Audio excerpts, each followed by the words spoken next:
Today, you're going to learn how to turn on VAT in QuickBooks Online UK version.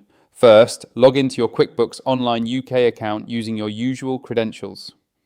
Once you are in, look to the top right corner of your screen and click on the Settings gear icon. This will open a menu where you can access all your company settings. Under the Your Company section, select Account and Settings. This is where you manage key aspects of your business account, including VAT settings. Next, in the left-hand menu, click on Taxes. This section allows you to set up VAT for your business. If VAT has not yet been enabled, you will see a Set Up VAT button, or if it's already partially set up, there will be an Edit option.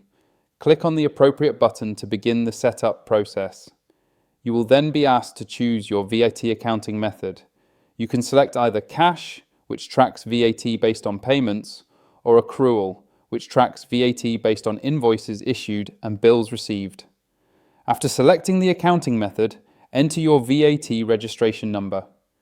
This ensures your account is correctly linked to HMRC and that your VAT reporting will be accurate.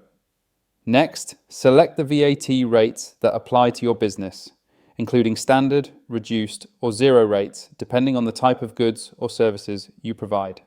Once you have reviewed all the details and confirmed they are correct, click Save to apply the changes. Finally, click Done to finish the setup.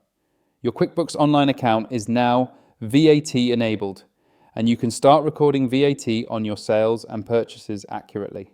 That's it. Thanks for watching, and don't forget to like and subscribe for more QuickBooks tips and tutorials.